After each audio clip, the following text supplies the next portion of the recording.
Hello, everyone. Welcome to Blacktop Files. Tonight, we bring you some of the most unsettling accounts reported from the backcountry trails and isolated hollows of the Shenandoah region. This is Blacktop Files, where we collect long-form, true-style horror stories from across the United States. These aren't campfire tales or urban legends passed down through generations. These are personal testimonies from people who encountered something in the mountains and valleys of Virginia that they still can't explain. Tonight's episode focuses on the Shenandoah Backcountry, that vast stretch of Appalachian ridgeline and deep forest that runs along the Blue Ridge. It's country that looks beautiful in the daytime, all overlooks in fall color. But the deeper you go past the scenic pullouts and marked trails, the more you realize how much empty space there is between you and anyone who might hear you call for help. The stories we're sharing tonight come from park staff, trail maintenance crews, hunters, thru-hikers, and people who thought they knew these woods well enough to handle them alone. What makes these accounts disturbing isn't the wilderness itself. It's the sense that something in that wilderness was aware of them, watching them, following rules and patterns that don't match anything you'd find in a field guide.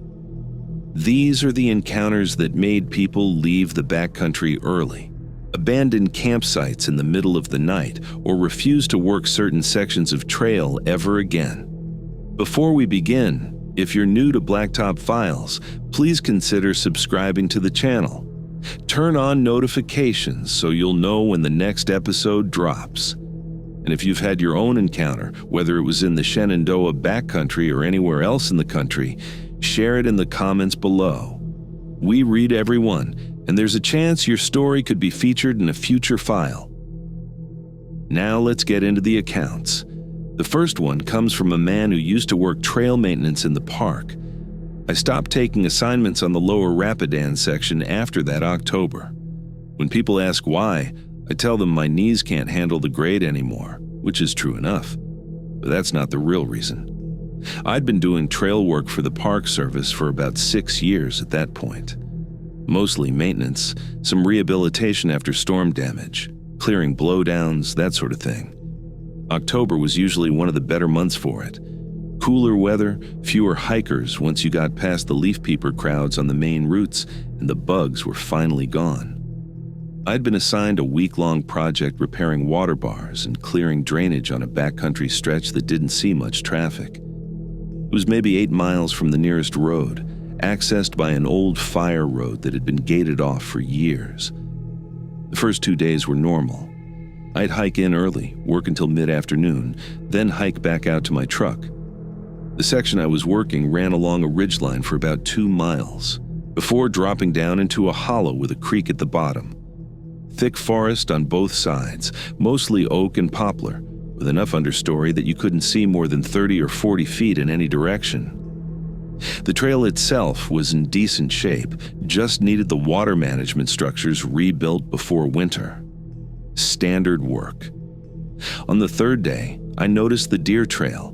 It crossed the main trail at an angle, coming up from the hollow on the south side and continuing up the ridge to the north. Nothing unusual about that. Deer trails were everywhere in that country, but this one was heavily used. I mean, really heavily used. The ground was worn down to bare earth in a path about a foot wide, and it looked recent. Fresh tracks in the soft spots, droppings that weren't dried out yet. I remember thinking it was weird that I hadn't seen any deer in the area, given how much traffic that trail was getting. I kept working my way down toward the hollow, replacing the old timber water bars with new treated lumber, digging out the channels. Around noon, I stopped for lunch on a flat spot where the trail switchbacked.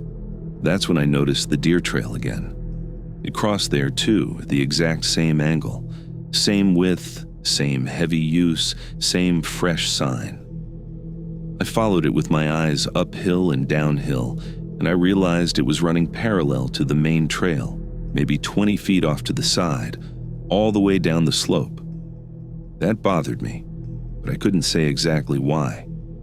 Deer don't usually move in straight lines like that. They follow the terrain, take the path of least resistance, shift their routes based on food and water. This trail looked like something had walked the same route over and over again, wearing it down through repetition, and it stayed exactly the same distance from the main trail for as far as I could see. I told myself it was probably something else, maybe an old boundary line someone had walked while surveying, maybe a game trail that just happened to line up with the ridgeline contour. I finished my lunch and got back to work. By late afternoon, I'd made it down into the hollow. The temperature dropped noticeably once I got off the ridge. The creek was running low, just a trickle between mossy rocks, and the trees closed in tight overhead. It was darker down there, even though sunset was still a couple hours off. I started working on a badly eroded section where the trail crossed a side drainage. The water bars had failed completely, and the trail had turned into a muddy ditch. That's when I found the first marker. It was a stack of rocks, about 2 feet high, set just off the trail on the uphill side. Cairn style, carefully balanced. I almost didn't see it because it was back in the trees a few feet, but the rocks were pale limestone, and they stood out against the dark soil. I walked over to take a look. Someone had put a lot of effort into it. The rocks were all flat and stacked perfectly, with the largest on the bottom and the smallest on top. It wasn't trail marking. We didn't use cairns in that section of the park, and it wasn't old. The rocks were clean, no moss or lichen, and the ground around the base hadn't settled yet. I looked around and spotted another one, maybe 30 feet further up the trail, then another beyond that. They formed a line, each one the same height and style, each one set back in the trees just far enough that you wouldn't notice them unless you were looking. I counted 6 of them before the line disappeared into the understory. The hollow was completely silent. I realized I hadn't heard a single bird or squirrel since I'd come down off the ridge. No wind either, just the sound of the creek and my own breathing. I decided I'd done enough for the day. I gathered my tools, loaded up my pack, and started hiking out. The trail climbed back up to the ridge in a series of steep switchbacks, and I pushed myself harder than I should have, trying to get back to elevation before the light started to fade. My knees were aching by the time I reached the ridgeline, but I didn't slow down until I could see the trail junction that led back to the fire road. That's when I saw the deer trail again. It was running alongside the main trail, exactly parallel, exactly 20 feet off. But now there was something on it. At first I thought it was a deer, just standing there in the trees. But it was too tall, and it wasn't moving. I stopped and stared at it, trying to make out details in the low light and shadows. It looked like a person, maybe, but the proportions were wrong, too thin and the limbs too long. It was just standing there, facing the trail, about 40 feet away. I called out, "Hey, you okay?" It didn't respond, didn't move at all. I took a few steps toward it, squinting. The light was failing fast now, and the forest was turning gray. I called out again. "This is Park Service. Do you need assistance?" Nothing, but I could see it more clearly now. It was man-shaped, definitely, but the arms hung down too far, almost to the knees, and it was swaying slightly, like something hanging from a branch, except it was clearly standing on the ground. Every instinct I had told me not to get any closer. I backed up onto the main trail, keeping my eyes on it, and started walking. Fast. I didn't run, but I didn't slow down either. I kept looking back over my shoulder, and each time I looked, it was still there. Just standing, swaying. I couldn't tell if it was watching me or not because I couldn't make out any features, just the outline. I made it to the fire road and practically ran the last mile to my truck. The sun was down by then, and I was using my headlamp. I kept spinning around to check behind me, but the beam never caught anything except trees and trail. I sat in my truck for a long time before I started the engine, trying to rationalize what I'd seen. Low light, exhaustion, shadows playing tricks. Maybe it had been a deer after all, or a tree with an odd shape that My brain had interpreted wrong. Maybe I'd been dehydrated and my eyes were playing games. I'd been working hard all day in rough terrain, not eating enough, probably not drinking enough water. That's what I told myself. The next morning, I called my supervisor and told him I wasn't feeling well, might be coming down with something. He told me to take the day off, finish the project later in the week, but I didn't go back that week or the next. About 2 weeks later, I ran into another trail worker at the park office. He'd been assigned to finish the work I'd left undone in the Rapidan section. I asked him how it went, trying to sound casual. He gave me a strange look. "You did that section before, right?" I nodded. "You ever notice anything weird down in the hollow?" I felt my stomach tighten. "Like what?" "I don't know. Just a weird feeling, like you're not supposed to be there." "And those rock stacks, did you put those up?" I told him no. He nodded slowly. "Yeah, I didn't think so. There were more of them when I got there. Like, a lot more. All the way up the side drainage, going back into the woods. I knocked a few of them down, but it felt wrong, you know? Like I was messing with something I shouldn't." "You finished the work?" I asked. "Yeah, but I didn't stay any longer than I had to.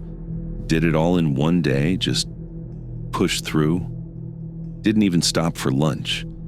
I kept hearing something moving around in the trees, pacing me, but I never saw anything. We didn't talk about it after that. I requested assignments on the other side of the park, up near the northern district where the trails are busier and the terrain is more open. My supervisor didn't ask why. He just reassigned me. I still work for the Park Service, still do trail maintenance. But I won't go back to that section of the Rapidan. A couple years ago, they closed that stretch of trail permanently. Said it was due to erosion and lack of funding to maintain it. They rerouted the backcountry path to a different ridge. I don't know if that's the real reason or not. I think about those rock stacks sometimes. How carefully they were built, how many there were, how they seemed to multiply, and I think about that thing I saw standing on the deer trail, swaying in the dusk. I've tried to convince myself it was nothing, just my mind filling in shapes that weren't there. But I've worked in the backcountry for over a decade now, in all kinds of conditions and light. I know the difference between shadows and something real. Whatever was down in that hollow, it didn't want to be disturbed, and it made sure I knew it. The second account comes from a woman who used to work at one of the backcountry shelters, but she sent this story through someone else, someone who knows I collect these. The narrator is telling it from her perspective, but in his own words. The shelter attendant position was supposed to be my reset year. That's what I told everyone. I'd burned out hard in my previous job, spent 2 years barely keeping it together, and when I saw the posting for a seasonal caretaker position in Shenandoah, it felt like exactly what I needed. 6 months in the mountains, basic maintenance work, solitude, no phone service, no expectations beyond keeping a shelter clean and habitable. I applied in January and started in early April. The shelter I was assigned to was called Bear Fence, though everyone called it the upper shelter to distinguish it from a newer one lower down. It sat at about 3,300 feet just below the ridgeline, accessible by a 2-mile spur trail off Skyline Drive.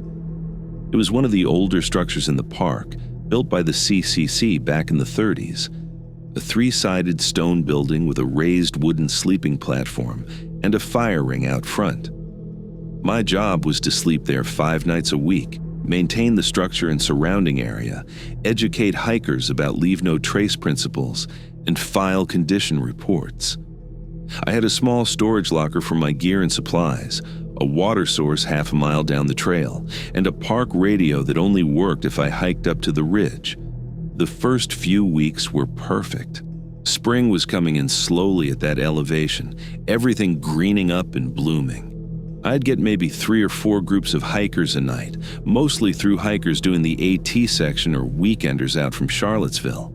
I'd help them with bear bag hangs, give them updates on water sources, occasionally share my fire. I was sleeping better than I had in years. The problem started in early May, right after a late-season cold snap that brought frost and fog. I began finding things in the morning that hadn't been there when I'd gone to sleep.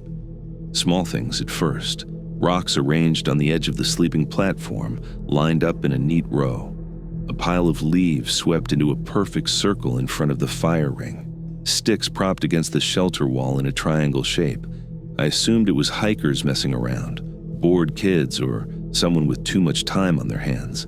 It was annoying, but harmless. Then it escalated. One morning I woke up and found that every rock in the fire ring had been removed and stacked in a cairn about 6 feet tall, balanced impossibly on a flat stone near the trail junction. It must have taken hours to build, and whoever did it had to have been working quietly enough that I didn't wake up. I was a light sleeper too, always had been. The smallest sound would bring me out of a dead sleep, but I hadn't heard anything. I knocked the cairn down and rebuilt the fire ring. That night I stayed awake as long as I could, sitting up on the platform with my headlamp, watching the clearing around the shelter. Nothing moved. The forest was completely still. No wind, no animals, nothing. Around 2 a.m, I finally dozed off.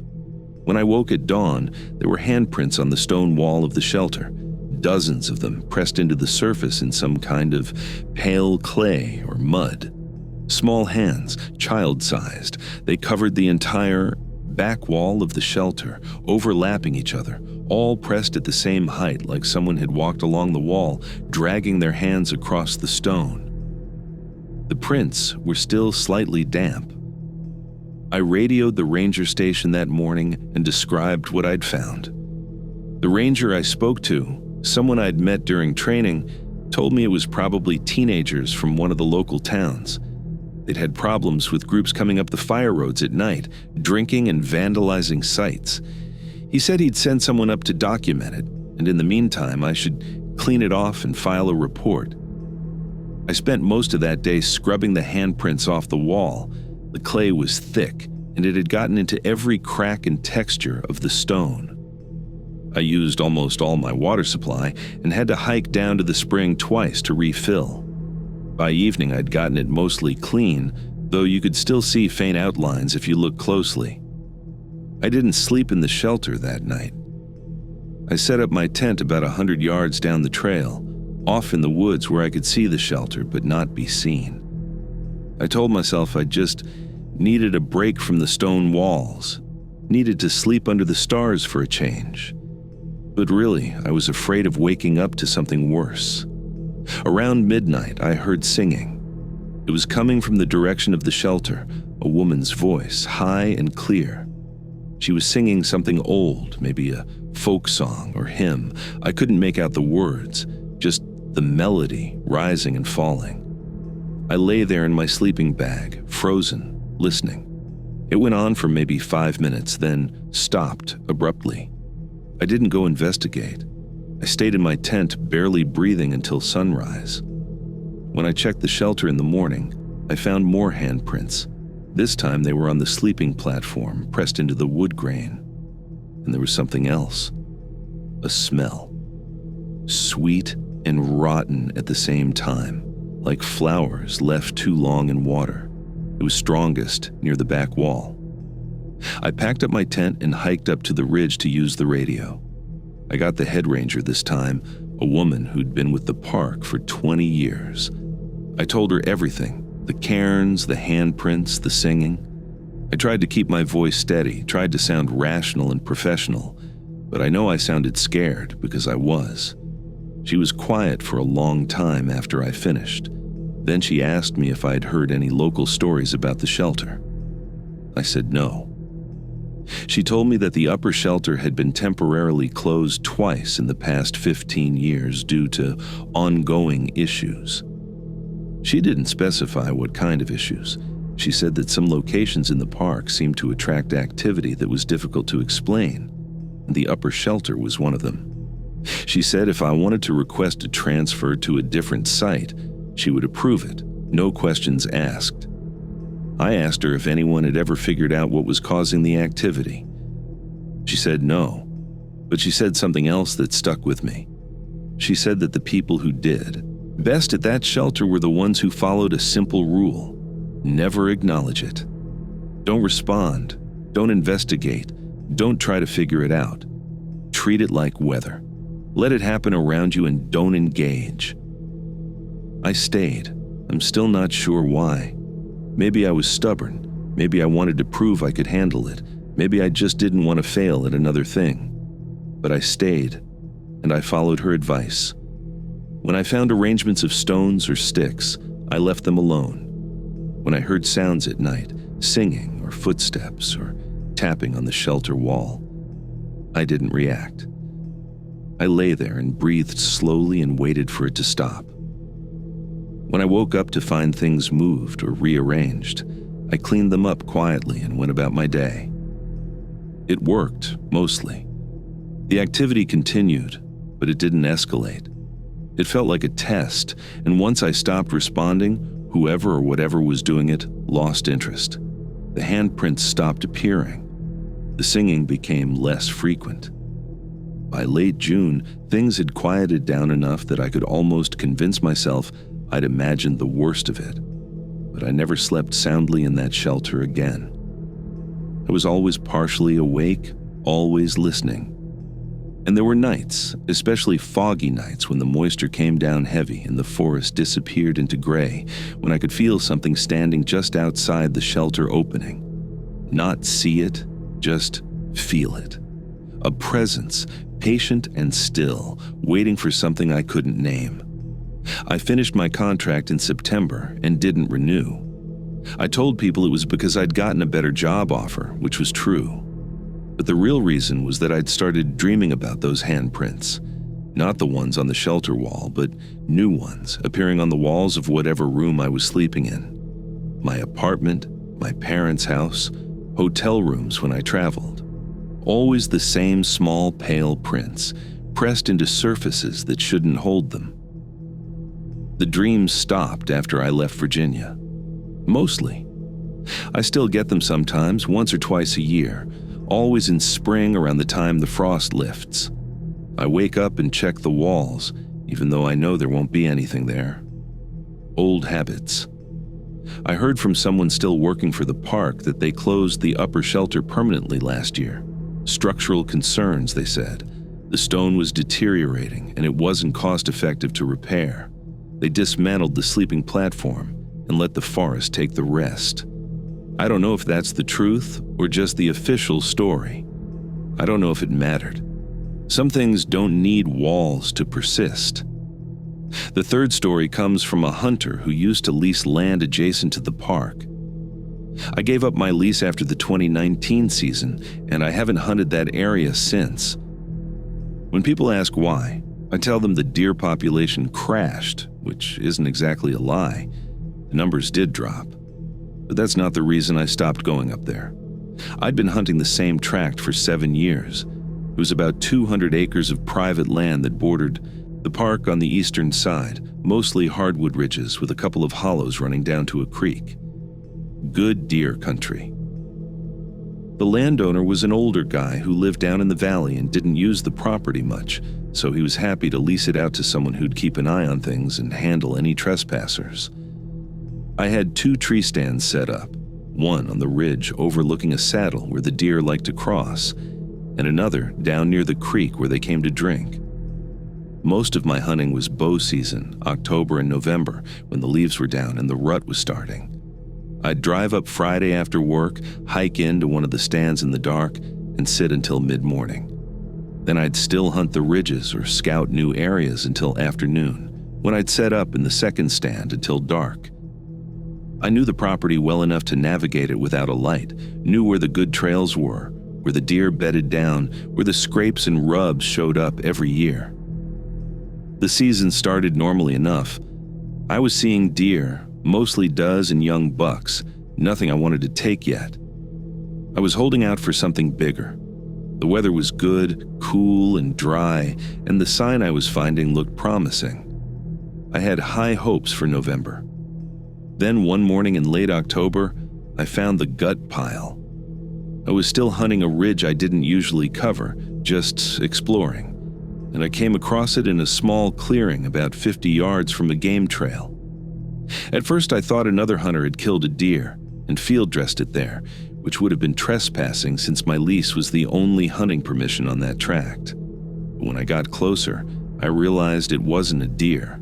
It was a dog. Big one, maybe 80 pounds, some kind of hound mix. It had been gutted cleanly, split from chest to pelvis, and the organs had been removed and arranged in a circle around the body. Not scattered like a coyote kill or a bear feeding, but arranged, deliberately placed. The heart, liver, lungs, intestines, all laid out in a neat pattern, and the body itself was positioned on its back, legs splayed like it was on display. The kill was fresh, still blood wet, not stiff yet. It had happened that morning, maybe within the last couple hours. I looked around the clearing, checking for tracks, trying to figure out who'd done this and why. There were no boot prints, no drag marks, just the dog and the organs, and a lot of blood soaking into the leaves. I left the area immediately and called the game warden from my truck. I told him what I'd found and where. He said he'd send someone up to check it out, and he asked if I'd seen any other hunters in the area. I told him no. He said it was probably someone from outside the area, maybe someone who didn't realize it was private land, and they'd killed the dog by mistake, thinking it was a coyote. The arrangement of the organs was harder to explain, but he suggested it might have been scavengers, though he didn't sound convinced. I didn't go back to that ridge for a week. When I finally did, the gut pile was gone. No remains, no bloodstain, no sign anything had happened there. Just leaves and dirt. I figured scavengers had finished the job, but then I started noticing other things. Small animal carcasses, mostly squirrels and rabbits, hung in trees along the main trail into my hunting area. They were tied up with what looked like plant fiber, dangling at head height, eviscerated but not eaten. I'd find them in the morning when I hiked in, sometimes 3 or 4 along a quarter-mile stretch of trail. I started carrying wire cutters to take them down. I didn't want to walk under them. My trail cameras stopped working. I had 3 set up at different points on the property, checking mineral licks and trails. They were good cameras, reliable, with fresh batteries. But suddenly, none of them were recording. I'd check the SD cards and find nothing but static, or images that were completely whited out, or footage that was too dark to make out anything, even though the timestamp said it was shot in daylight. I replaced the cameras entirely, and the same thing happened. I stopped seeing deer. Not just fewer deer, but none at all. The trails I'd been watching went cold. No tracks, no droppings, no sign of any kind. It was like every animal had left the area at once. I hiked over to the park boundary to see if they'd just shifted territory, but the park side was quiet too. Empty. The woods felt abandoned. The silence was the worst part. I'd been hunting long enough to know what normal forest quiet sounded like, the low background noise of birds and squirrels and insects going about their business. This was different. This was complete absence. No sound except wind and my own footsteps. It felt like walking through a place that was holding its breath. I kept hunting, stubbornly, because I'd paid for the whole season and I didn't want to waste it, but I stopped staying past noon. I'd get to my stand before dawn, sit until mid-morning, then pack up and leave. I told myself I was just adjusting my strategy, but really I didn't want to be up there in the afternoon when the shadows got long. The first week of November, I saw someone else in the woods. I was in my ridge stand, about 20 feet up just after sunrise. Good visibility, calm morning, perfect conditions. I was watching the saddle below me when I caught movement on the far side, maybe 150 yards out. At first I thought it was a deer, but the gait was wrong. It was walking upright, moving through the trees in a straight line, not following any trail or contour.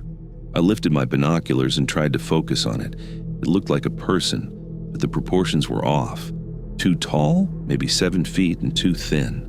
Long arms that swung loose at its sides. It was moving fast, covering ground in long strides, weaving between trees without changing pace. I couldn't make out any details because the light was still low and it was in shadow, but I could see the shape clearly enough. It definitely wasn't a deer. I watched it until it disappeared into the next hollow. I didn't climb down from my stand. I sat there for another hour, not moving, watching the area where it had vanished. It didn't come back. Nothing else moved. When I finally climbed down and checked the area where I'd seen it walking, I found tracks, human-shaped but elongated, with a stride length that was too long. The impressions were deep, like whatever made them was heavy. They led down into the hollow and then just stopped in the middle of a dry creek bed.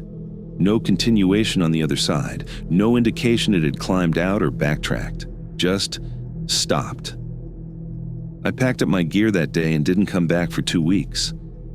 I needed time to think, to decide if I was letting my imagination run wild or if something genuinely strange was happening up there. I drove up to the property line a couple of times and sat in my truck, looking at the woods, trying to convince myself to hike back in. But I couldn't do it. Every time I got close, my chest would tighten and my hands would start shaking. It felt like panic, but I'd never been prone to that before. I'd spent hundreds of hours in those woods, in all kinds of weather and situations, and I'd never felt afraid. This was different. I went back one more time, late November, right at the end of the season. I wanted to prove to myself that I could. I hiked into my creek stand in the afternoon, planning to sit until dark. The weather had turned cold and there was a chance of deer moving early. I settled in, nocked an arrow, and waited. Around 4 o'clock, I heard whistling.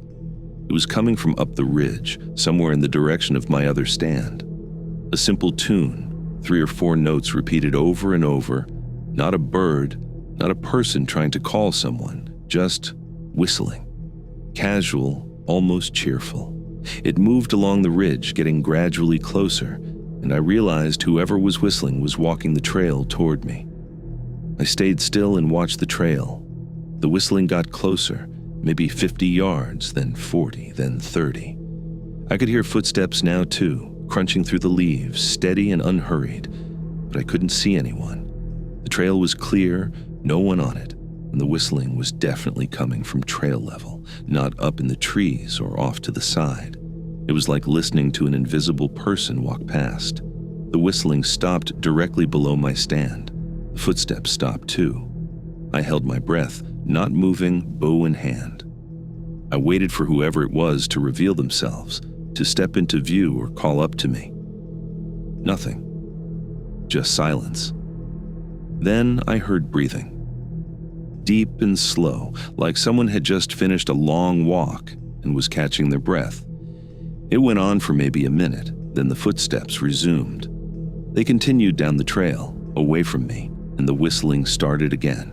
Same tune, same casual rhythm. It faded gradually as it moved down the hollow toward the creek. I waited until I couldn't hear it anymore, then I climbed down and left. I didn't pack up my stand, didn't take my gear, just dropped out of the tree and walked straight back to my truck. I drove home with my hands locked on the steering wheel, checking the rearview mirror every few seconds, convinced I'd see something standing in the road behind me. I called the landowner the next morning and told him I wouldn't be renewing the lease. He asked if there was a problem with the property or if I'd found a better spot elsewhere. I told him I was cutting back on hunting, focusing on other things. He seemed disappointed but didn't push it. He asked if I knew anyone else who might be interested in the lease. I told him no. I heard later that year that he'd stopped leasing it entirely. Someone told me he'd been up there to check on something and found the whole property torn up, trails blocked with fallen trees, camps destroyed, signs posted everywhere. Not official park signs, just crude things nailed to trees with warnings to stay out. He'd tried to figure out who was doing it but never found anyone. Eventually, he just let it go wild. I still hunt, but not in that area. I stick to state forest land now, places with good road access and plenty of other people around. I tell myself I made the right decision, that whatever was happening up there wasn't worth the risk. But sometimes I think about that whistling, how cheerful it sounded, and I wonder what would have happened if I'd called out, if I'd tried to talk to whoever or whatever was walking that trail. I'm glad I didn't. Some questions aren't worth answering. The fourth account comes from someone who worked as a backcountry ranger, doing patrol and enforcement in the more remote sections of the park. I transferred out of the backcountry division in 2021, took a position doing visitor services near the main lodges. It's less pay and less responsibility, but I don't mind. I sleep better now. I'd been working backcountry patrol for about 4 years when things started getting strange. The job itself was straightforward enough. Hike assigned sections of trail, check in on campsites and shelters, look for permit violations, educate hikers, assist with emergencies if needed. Most of the work was preventive, making sure people weren't doing anything stupid that would get them hurt or damage the resource. You'd see a lot of the same issues over and over. People camping too close to water, not hanging their food properly, trying to cut trail, building fire rings where fires weren't allowed. Routine stuff. My patrol area covered about 40 miles of trail in the Central District, including a stretch of the AT and several side trails that went deep into the hollows. I'd usually do 3 or 4 days at a time, camping in designated ranger sites and covering 10 to 12 miles a day. It was good work, physical, but not punishing, and you got to see parts of the park most visitors never reached. The problem started in spring of 2020, March or early April, I think. The park was closed to the public due to the pandemic, but we were still doing patrols to monitor conditions and watch for illegal access. It was strange being out there with no one else around. The trails were empty, the shelters were empty. No voices or tent colors or campfire smoke, just forest and silence. I was checking a site near a place called Black Rock, a boulder field with a spur trail that connected to the main ridge.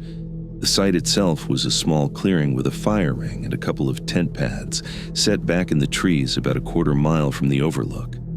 I'd been there dozens of times. It was a popular spot during peak season, but I'd never seen it arranged like that. Someone had built structures, not shelters or furniture, but abstract assemblies made of sticks and stones. They were scattered around the clearing, maybe a dozen of them, each one 3 or 4 feet tall. Some looked like tripods, 3 branches lashed together at the top with vine or bark. Others were more complex, woven structures that didn't seem to have any purpose. They were carefully made, though. Not random piles, but deliberate constructions that had taken time and effort. I documented them with my camera, took notes on their positions and dimensions, then dismantled them. It took over an hour. I assumed it was someone who'd ignored the closure and hiked in anyway, probably bored and looking for something to do. I filed a report when I got back to the station and recommended increased patrols in that area. 2 weeks later, I was back at the same site. The structures had been rebuilt, same designs, same positions, like someone had used my photographs as a blueprint. And there were more of them now, maybe 20 scattered through the clearing and into the surrounding woods. I dismantled them again and set up a trail camera before I left, angled to cover the clearing. I wanted to catch whoever was doing this, get a description, and hopefully a vehicle if they'd driven in somehow. The camera was motion activated and had night vision, good enough to record clear footage even in low light. When I retrieved the camera 2 weeks later, the SD card was full, completely maxed out. It should have had storage for several hundred clips, but it had filled up in less than a week. I took it back to the station and reviewed the footage on my computer. The first dozen clips were normal. Deer walking through the clearing, a raccoon sniffing around the fire ring, birds landing in the branches. Standard wildlife activity. Then, the clips got strange. Starting around day 3, the camera was triggering constantly, 30 or 40 times a night, every night from dusk until dawn. The footage didn't show anything, just the empty clearing, the fire ring, the trees. No movement, no animals, no people. Just static frames that looked identical except for the timestamp. The camera was recording hours of nothing, except the structures kept reappearing. You could see them being built across the sequence of clips. One clip would show an empty spot, the next would show a pile of branches, the next would show them arranged into a tripod. No one doing the arranging, just the progression of the work. It was like watching a time-lapse, but with all the actual action removed. I checked the camera settings and hardware. Everything was functioning normally. I tested it at the station, walked in front of it, had other people walk in front of it. It recorded perfectly. I took it back to the site and set it up again, this time with a second camera for redundancy. Same result. Both cameras filled up their storage in less than a week with footage of empty frames. And the structures kept growing. They were spreading beyond the clearing now, extending down the trail in both directions. I'd find them every 50 feet or so, marking the trail like cairns. They were getting taller too, some of them 5 or 6 feet, built with progressively larger branches and stones. I reported everything to my supervisor, showed her the footage, explained what I was seeing. She watched the clips with a neutral expression, then asked me if I'd noticed anything else unusual in the area. Sounds, smells, feelings of being watched. I told her no, which was mostly true. I didn't want to mention the sense of unease I felt when I was near that site, the way my shoulders tensed and my breathing went shallow. That felt too subjective, too much like admitting I was spooked. She told me to stop dismantling the structures, just document them, photograph them, and leave them alone. She said we'd had similar issues in other parts of the park over the years, and experience had shown that interfering just made things worse. She didn't explain what worse meant. I followed her advice. On my next patrol, I photographed the structures but didn't touch them. There were maybe 50 of them now, spread across a quarter-mile section of trail. They'd gotten more elaborate, incorporating woven patterns and balanced rocks. Some had offerings placed in the center: feathers, seed pods, animal skulls, neat arrangements of pine cones. I documented everything and moved on. The park reopened to the public in June, and I started encountering hikers in that area again. Most of them didn't seem to notice the structures, or if they did, they assumed it was some kind of art installation. A few asked me about them. I gave vague answers, said they were probably made by bored hikers during the closure. No one seemed particularly concerned. But I started hearing reports from other rangers about people having odd experiences near Black Rock. Nothing dramatic, just feelings of discomfort, sense of being watched, sudden urges to leave the area. One couple reported hearing voices in the middle of the night, multiple people talking just outside their tent. But when they looked out, no one was there. A solo hiker said he'd seen someone standing on top of the boulder field at dawn, silhouetted against the sky, too tall to be human. He'd hiked up to investigate and found nothing. I tried to avoid that section of my patrol area, but it wasn't always possible. Sometimes I'd have to pass through to reach other sites or respond to reports. Every time I did, the structures would be different, rearranged, rebuilt, multiplied. They started incorporating trash, bits of clothing, tent stakes, water bottles, things that hikers had left behind or lost. It felt like the structures were feeding on human presence, growing in response to traffic. In August, I was doing an evening patrol near the boulder field when I heard singing. Multiple voices, harmonizing, coming from somewhere up in the rocks. I called out, identified myself as a ranger, asked if anyone needed assistance. The singing stopped immediately. I waited, listening, but heard nothing else. I climbed up into the boulders with my flashlight, checking the crevices and passages between the rocks. No one was there. But I found more structures, smaller ones, tucked into gaps and perched on ledges, and I found offerings that looked fresh, cut flowers still bright, a small carved wooden figure, a handwritten note folded into a triangle. I didn't read the note. I didn't want to know what it said. I left the area and hiked back to my camp quickly, not quite running, but close. I didn't sleep well that night. I kept hearing sounds outside my tent, footsteps circling the clearing, but every time I looked out, there was nothing but darkness and trees. The next morning, I packed up and finished my patrol early. I told my supervisor I wasn't feeling well, might have picked up a stomach bug. She looked at me carefully, then asked if this had anything to do with the Black Rock area. I admitted it did. She nodded and told me she was reassigning that section to someone else. She said some rangers seemed to be more sensitive to certain areas than others, and it was better to recognize that and adjust assignments accordingly than to push through and risk something worse. I asked her what something worse looked like. She said she had had rangers refuse to work entirely, quit mid-season, develop anxiety conditions that required medication. One had ended up hospitalized for exhaustion and dehydration after staying in the backcountry for 2 weeks straight, refusing to leave his patrol area because he thought something was following him. I transferred to visitor services the next year. I still see the backcountry sometimes, from overlooks or on short-day hikes near the facilities. I don't miss it. The work I do now is simpler, easier, less rewarding in some ways, but more sustainable. I sleep through the night. I don't wake up thinking I heard someone calling my name.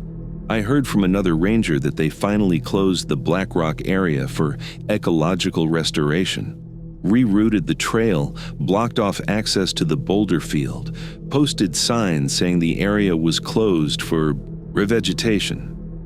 I don't know if that's the real reason. I don't know if closing it makes any difference. But I'm glad I don't have to go back there. Some places don't want you. They make that clear in small ways at first, then larger ones if you don't listen. The smart thing is to pay attention to the small ways. The fifth story comes from a thru-hiker who was doing a section of the AT. I skipped the Virginia section on my thru-hike attempt in 2018. When people ask why, I tell them I had a knee injury and needed to take time off.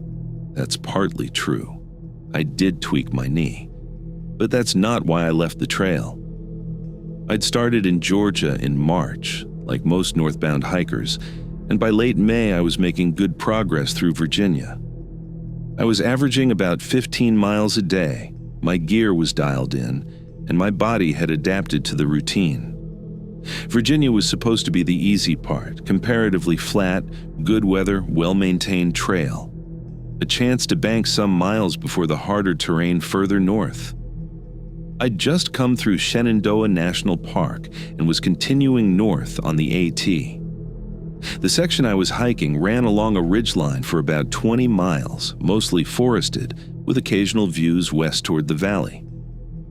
There were a few shelters spaced along that stretch, and I was planning to stay at one called Gravel Springs, which according to my guidebook had a reliable water source and good tent sites. I reached the shelter around 6 in the evening. It was empty, which was unusual for that time of year. Most shelters had at least a couple of people by dinner time, either thru-hikers like me or section hikers doing weekend trips. But the shelter was completely vacant. The logbook showed that no one had stayed there in over a week, and the fire ring was cold and clean. The shelter itself was standard issue, 3-sided wooden structure with a raised sleeping platform, tin roof, and a small overhang in front. The area around it was well maintained, no trash or damage, and the privy was clean. Everything looked normal, but something felt off about the place. I couldn't identify what exactly, just a low-level sense of wrongness that made me want to keep walking. I told myself I was being paranoid, probably just tired from a long day. I set up my sleeping pad and bag on the platform, filtered some water from the spring, and made dinner. As the sun went down and the light faded, the feeling got stronger. The forest around the shelter was too quiet. No birds, no insects, no wind. Just stillness. I was writing in my journal when I heard the footsteps. Someone was walking toward the shelter from the north, coming down the trail at a steady pace. I could hear them clearly, The sound of boots on packed earth, the rhythmic crunch of someone covering ground with purpose. I figured another hiker was arriving late and I'd have company for the night. I called out a greeting. The footsteps stopped immediately. No response, just sudden silence. I waited, listening. After maybe 30 seconds, the footsteps resumed, but now they were off the trail, moving through the woods parallel to the shelter. They circled around to the east side, then stopped again. I grabbed my headlamp and turned it on, sweeping the beam through the trees. Nothing. No one there. I called out again, louder this time, identifying myself as a thru hiker and asking if anyone needed help. No answer. The footsteps started again, this time on the west side of the shelter. Still in the woods, not on any trail, moving in a slow circle around the clearing. I stood up on the platform and turned in place, tracking the sound with my light.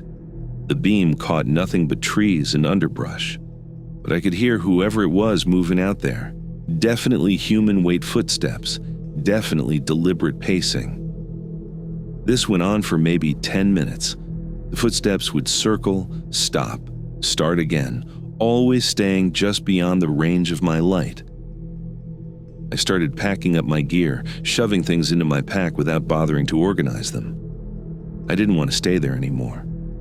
The feeling of wrongness had escalated into something close to panic, and every instinct I had was telling me to leave. That's when I heard breathing. It was coming from the shelter itself, from the back corner where the platform met the wall. Deep, slow breaths like someone sleeping. But there was no one there. I could see the entire platform. It was maybe 12 feet across, and I was the only person on it.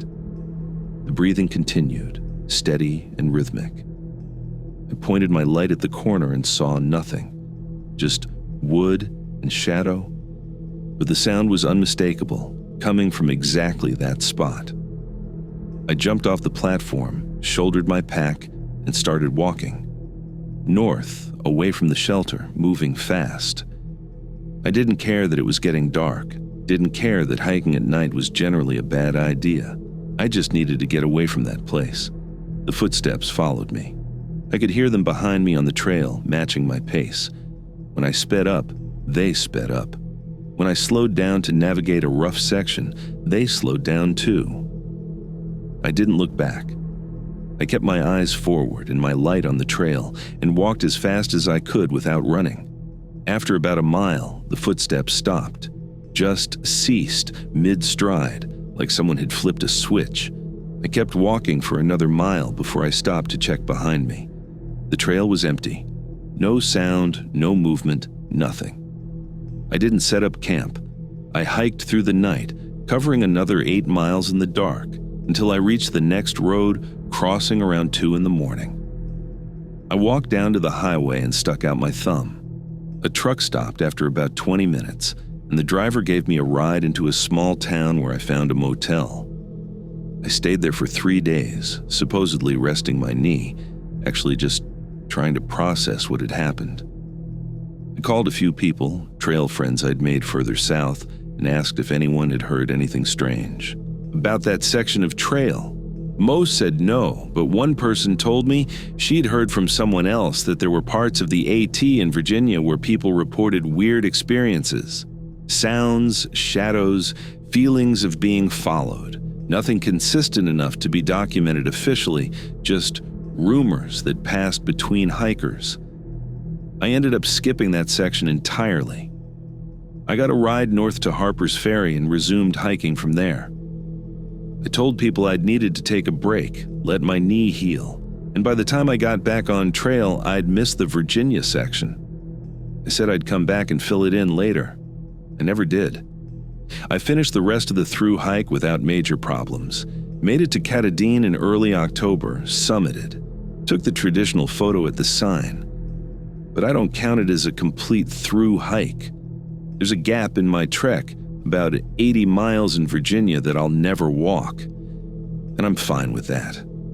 I've talked to other hikers since then, people who've done the full AT, and asked casually if they had any problems in that section. Most said no. A few mentioned that there were some shelters they didn't like, places that felt wrong, but they couldn't articulate why. One person told me he'd stayed at Gravel Springs and left in the middle of the night because he kept hearing someone walking around the shelter.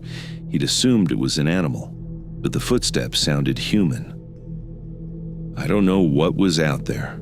I don't know if it was something real or just my mind creating problems from exhaustion and isolation. But I know I heard those footsteps, and I know I heard that breathing, and I know the feeling I had at that shelter was stronger than any fear I've experienced before or since. The AT runs for over 2,000 miles through some of the wildest country on the East Coast. Most of it is safe, well-traveled, and predictable. But there are sections where something else exists, something that doesn't fit into normal categories, and the smart thing to do when you encounter those sections is to keep moving. Don't stop. Don't investigate. Don't try to understand. Just walk until you're somewhere else. The sixth account comes from someone who worked for a wildlife survey crew. I left the survey team halfway through the season in 2017 and didn't finish my contract. The company wasn't happy about it, and it affected my reputation in the field for a while. But I don't regret the decision. I'd been hired as part of a 3-person crew doing a bat population survey in Shenandoah. We were studying the impacts of white nose syndrome on the little brown bat colonies, setting up acoustic monitors and doing visual counts at known hibernacula. It was specialized work, required climbing certification and wildlife handling permits, but the pay was decent and it looked good on a resume. The contract ran from June through September, with most of the work happening at night when the bats were active. Our survey area covered about 60 square miles in the southern district of the park, including a series of caves and mine shafts where the bats roosted. We'd set up a base camp at a backcountry site and work in rotating shifts, 2 people in the field and 1 at camp managing data and equipment. I was partnered with a woman who'd been doing bat research for about 10 years, and our 3rd team member was a recent graduate with good technical skills but limited field experience. The first few weeks were productive. We were finding decent colony numbers in some of the caves, better than expected given the disease pressure. The work was physically demanding, a lot of night hiking with heavy packs, but the team dynamic was good, and we were ahead of schedule. The problem started at a site we called Mine Shaft 7. It was an old manganese mine from the 1800s, mostly collapsed but with one accessible tunnel that ran about 200 feet into the hillside before ending at a cave-in. The bats used the tunnel for roosting during summer, and we'd gotten acoustic hits there that suggested a decent population. We hiked in around dusk, planning to set up monitors at the tunnel entrance and do a visual count as the bats emerged to feed. The approach was steep, up a heavily forested slope with no trail, and we had to scramble over some loose rock near the top. By the time we reached the mine entrance, we were both tired and ready to set up quickly and get the count done. The tunnel mouth was partially hidden by vegetation, a dark opening about 4 feet high and maybe 6 feet wide. We could hear bats inside, the high-pitched chirping they make when they're clustering, and we could smell the guano. Standard conditions. We set up the acoustic monitor on a tripod about 10 feet from the entrance, adjusted the microphone angle, and settled in to wait for the emergence. That's when my partner pointed out the marks. Someone had carved symbols into the rock face around the tunnel entrance. Not old mining marks or surveyor's notations, but abstract patterns that looked almost like writing. They covered an area about 3 feet square, dozens of individual marks, each one carefully cut into the stone. They were fresh, too. The exposed rock was still light-colored, hadn't weathered or grown lichen yet. We documented them with photos and measurements, then discussed whether we should report them to the park. Vandalism of historic sites was a serious issue, and the mine entrances were technically protected structures. But we decided to finish the survey first and file a report afterward. The bats started emerging around 9 o'clock. Normal emergence pattern at first, ones and twos, then small groups, then a steady stream. We counted about 200 in the first 20 minutes, which was encouraging. But then the emergence stopped abruptly, just cut off, mid-flow, like someone had closed a door. We waited for another 30 minutes, but no more bats came out. That was unusual. Emergences typically lasted 45 minutes to an hour, and we should have been seeing many more individuals. My partner suggested that maybe we'd disturb them by setting up too close to the entrance. We moved back another 20 feet and waited. Around 10 o'clock, we started hearing sounds from inside the tunnel. Not bat sounds, but something else. Tapping like metal on stone, regular and rhythmic. It would go on for maybe 30 seconds, then stop, then start again. My partner looked at me and I could see she was thinking the same thing I was. Someone was inside the mine. She called out, identified us as researchers with a park permit, and asked if anyone was in there. No response, just the tapping, continuing at the same steady rhythm. We discussed our options. If someone was in the mine, they were trespassing and possibly disturbing the bat colony. We should report it. But we also had a responsibility to make sure they weren't injured or trapped. The tunnel was unstable, and there was a significant cave-in at the back. If someone had gotten past that and was stuck further in, they might need help. Against my better judgment, I agreed to go in and check. My partner would stay at the entrance with the radio and call for ranger support if I found anyone. I put on my helmet light and climbed into the tunnel. The entrance section was low, requiring a crouch walk, but after about 15 feet, it opened up to standing height. The walls were rough-cut stone, shored up in places with old timbers that looked precarious. The floor was covered in bat guano, and the air smelled strongly of ammonia. I could see the bats clustered on the ceiling, hundreds of small brown bodies packed together, watching me with their black eyes. The tapping was louder inside, echoing off the walls, making it hard to locate the source. It seemed to be coming from deeper in the tunnel, past the point where my light could reach. I kept walking, moving slowly to avoid disturbing the bats, calling out periodically to ask if anyone was there. About 100 feet in, I found more carvings. They covered both walls of the tunnel, floor to ceiling, the same abstract patterns I'd seen at the entrance. They were everywhere, thousands of individual marks overlapping each other, cut deep into the stone. Some looked old and weathered, others looked fresh. It must have taken years to create all of them. The tapping stopped. The silence that followed was complete. No bat sounds, no air movement, no sound from outside, just my breathing and the faint hum of my headlamp battery. Then I heard my partner's voice calling my name, but it was coming from deeper in the tunnel, not from the entrance behind me. I stopped walking and turned off my light. In the darkness, I could see a glow further ahead, a faint blue-white light that seemed to be coming from around the cave-in, and I could hear my partner's voice clearly now, still calling my name, saying she'd found something I needed to see. I turned my light back on and called out toward the entrance, asking my partner to confirm her position. She responded immediately, her voice coming from behind me, asking what was wrong. I asked if she'd been calling me. She said no, she'd been sitting at the entrance the whole time. I told her I was coming out. I turned around and started walking back toward the entrance, moving faster now, not caring if I disturbed the bats.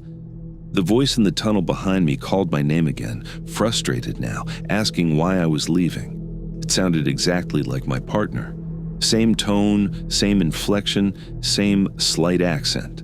But my partner was ahead of me. I could see her silhouette at the tunnel entrance, backlit by moonlight. I climbed out of the tunnel and immediately told her we were done for the night. I didn't explain what I'd heard, just said we needed to leave and we'd come back with the full team. She didn't argue. I think she could tell from my expression that something was wrong. We packed up the equipment and hiked back to camp in silence. I didn't mention the voice until we were safe in our tents. When I finally told her what had happened, She was quiet for a long time. Then she said she'd heard something too while I was in the tunnel. Someone calling her name from the woods behind the camp.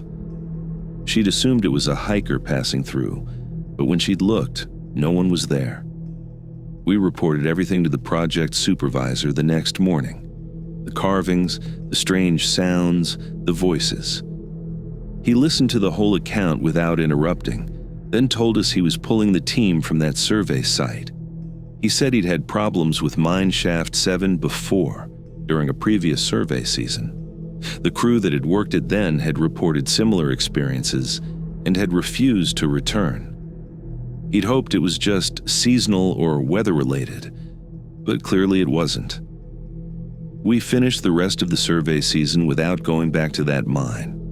The data from the other sites was good enough to meet the contract requirements, but I couldn't shake the feeling that something had tried to lure me deeper into that tunnel, that if I'd followed the voice and the light, I wouldn't have come back out. I didn't renew my contract for the following year. I told the company I was pursuing other opportunities, which was true. But the real reason was that I couldn't handle the idea of going back into the backcountry at night, into dark spaces where sounds could trick you and voices could come from the wrong direction. I still work in wildlife research, but I stick to day surveys now. Open habitats, good visibility, plenty of other people around. I don't go into caves or mines anymore. I don't care how good the data is or how important the species. Some places aren't meant to be studied, they're meant to be left alone. The seventh story comes from a park volunteer who was helping with a long-term vegetation monitoring project. I stopped volunteering for the Park Service after the summer of 2016. I tell people I got too busy with work, which is true, but that's not the whole story. I'd been volunteering for about 3 years, mostly helping with data collection for various ecological studies.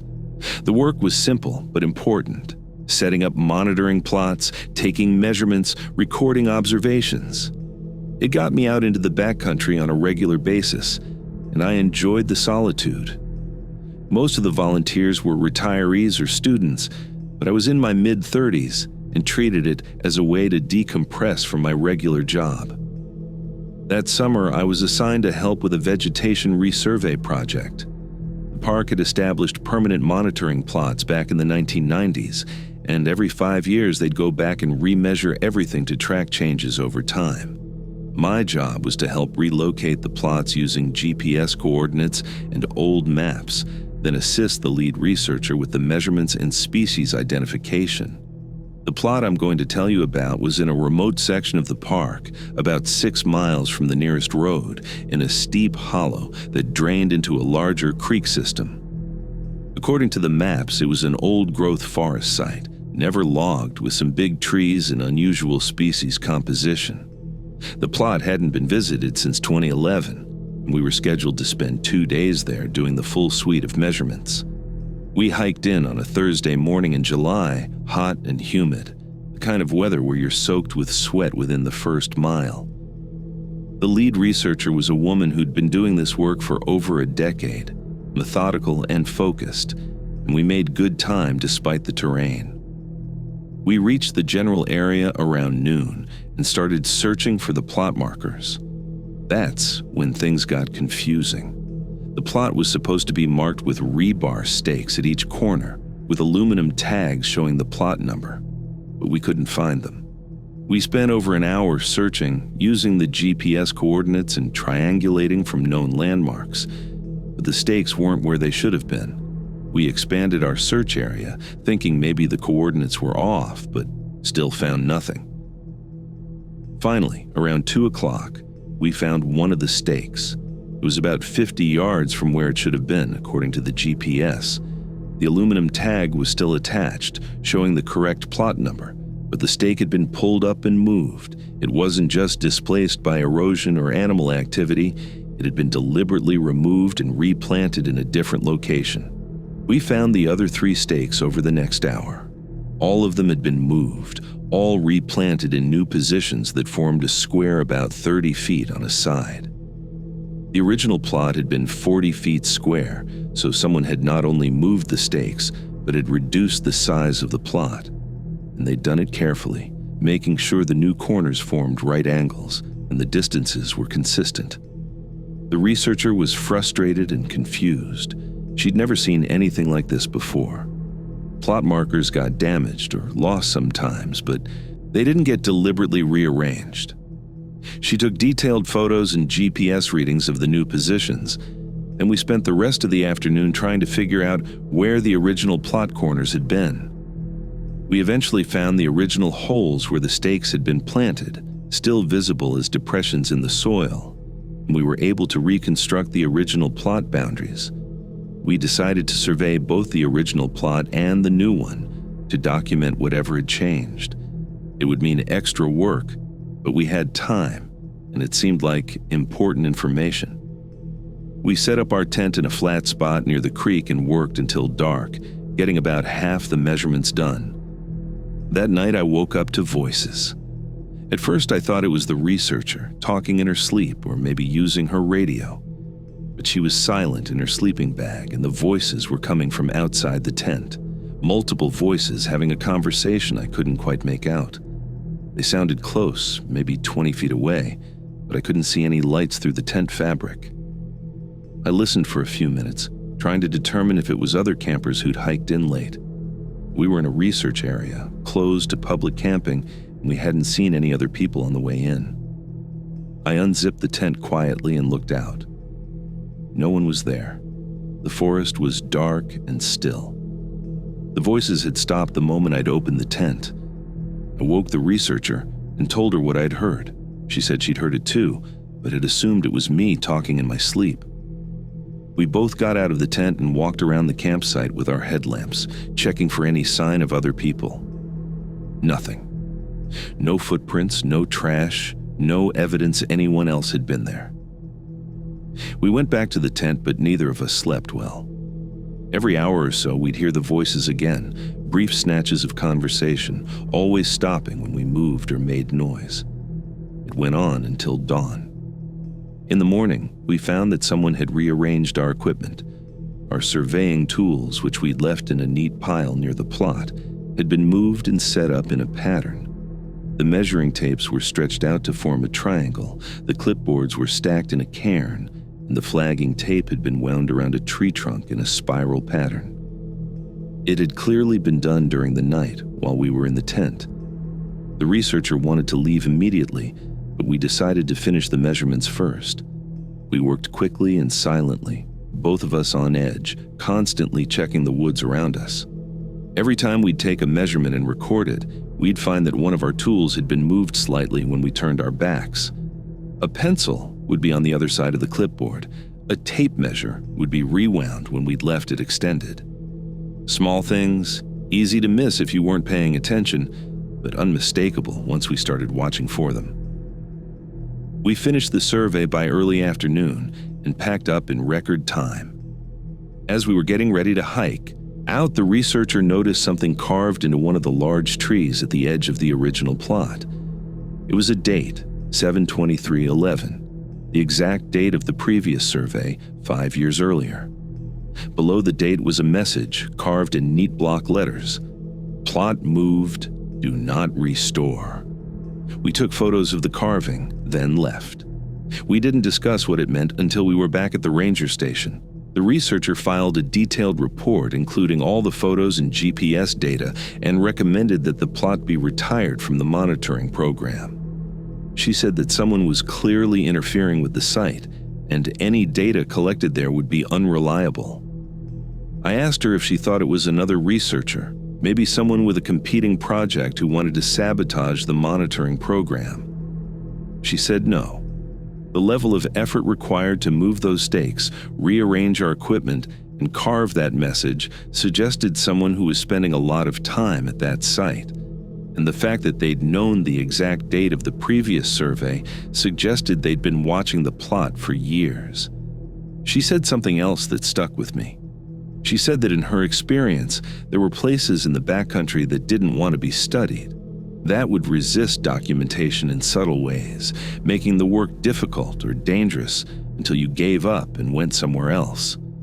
She'd seen it before, in other parks and forests, equipment failures, injuries, missing data, unexplained phenomena.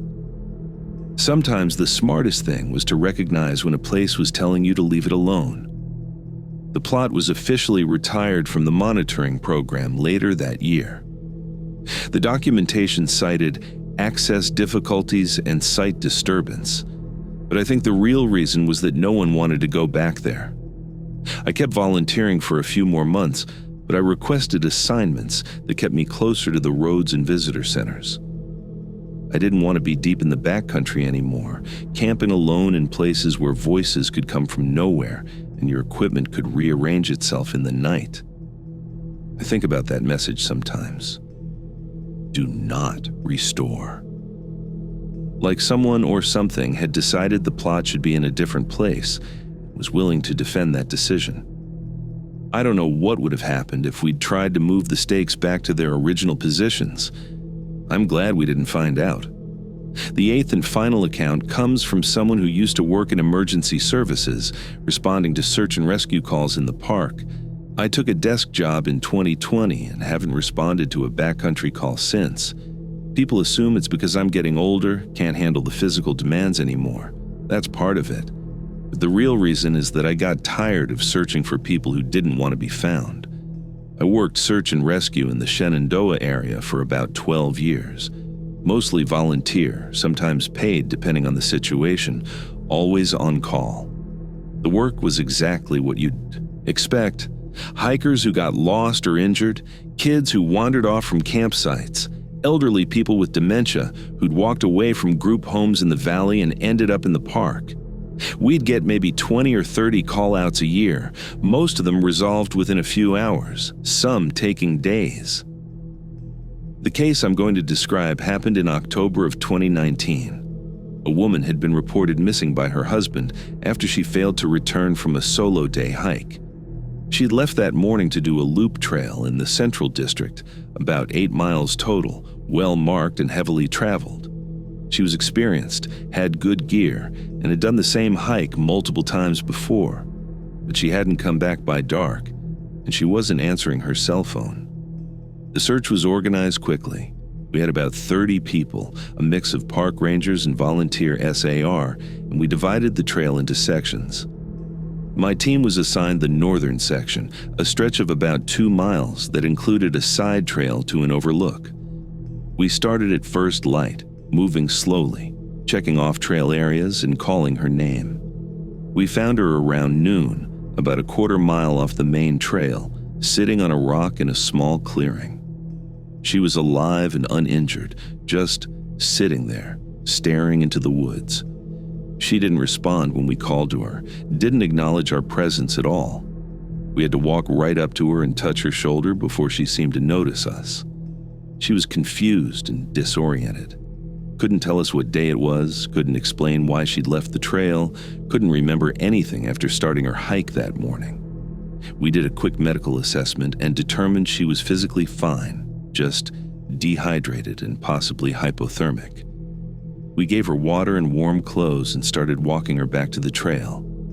That's when she started talking. She said she'd been following someone, a woman in a red jacket who'd been hiking just ahead of her on the trail.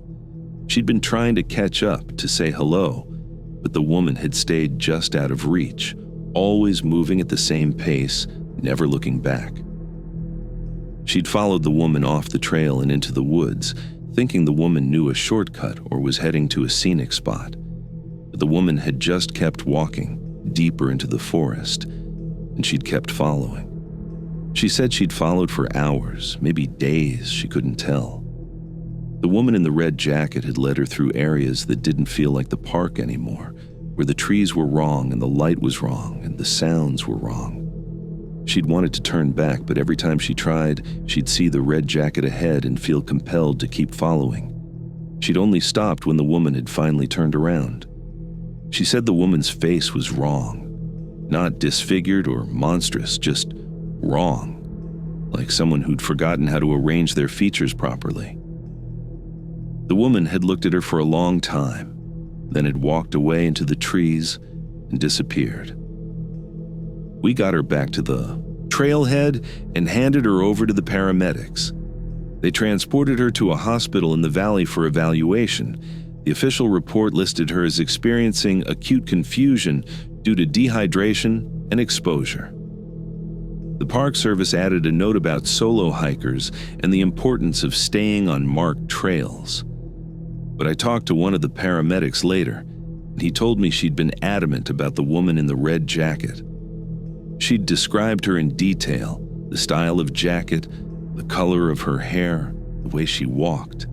And she'd said something else. She'd said there were others in the woods, following the same woman, all of them walking in a line through the trees. She'd seen at least 5 or 6 of them, all hiking in single file, all silent, all following the red jacket. The paramedic had checked with the park to see if there were any other missing persons reports from that area. There weren't, at least not recently. I started asking questions after that, talking to other SAR volunteers, rangers, anyone who'd worked in the park for a while. I wanted to know if there was a pattern, if other people had reported similar experiences, and I found more than I expected.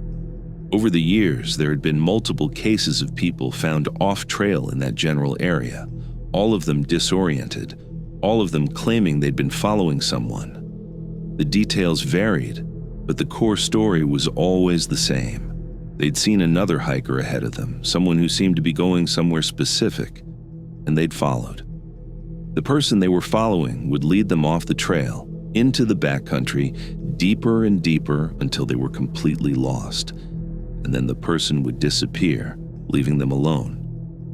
Most of the time, these cases were dismissed as confusion or hallucination brought on by exhaustion and dehydration. Sometimes they were attributed to the early stages of hypothermia, which can cause disorientation and poor decision-making. But the consistency of the accounts bothered me.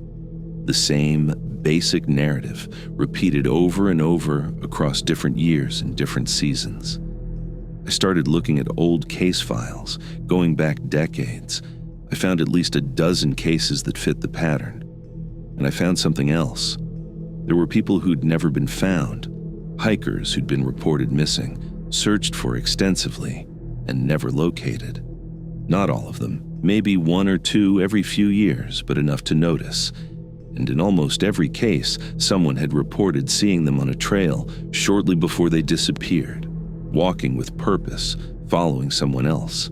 I brought this to the attention of the Park Service informally, just to see if anyone else had noticed the pattern. The response was non-committal. They acknowledged that people got lost in the backcountry, that it happened in every park, that sometimes remains were found years later in unexpected places. They said there was no evidence of foul play in any of the cases, and no reason to suspect anything unusual. But one of the senior rangers pulled me aside later and told me something off the record. He said there were sections of the park where search teams wouldn't go after dark. Not officially, but in practice. If someone was reported missing in one of those areas, they'd wait until morning to start the search. He wouldn't tell me why, just said it was tradition based on experience, and the people who'd violated the tradition had ended up needing rescue themselves. I worked one more season after that, but my heart wasn't in it anymore. Every time we got a call out for a missing hiker, I'd wonder if they were really lost or if they were following something into the woods. Every time we found someone confused and disoriented, I'd wonder if they'd seen the woman in the red jacket or something like her. The last case I worked was in the spring of 2020, right before everything shut down for the pandemic. A man had failed to check in after a weekend backpacking trip. We found him 3 days later, about 10 miles from where he'd said he'd be camping. He was dehydrated and weak, but alive. He said he'd gotten off trail and couldn't find his way back, but his GPS showed he'd hiked over 30 miles in those 3 days, covering ground in multiple directions, doubling back, circling, moving in patterns that didn't make sense for someone trying to find their way back to a trail.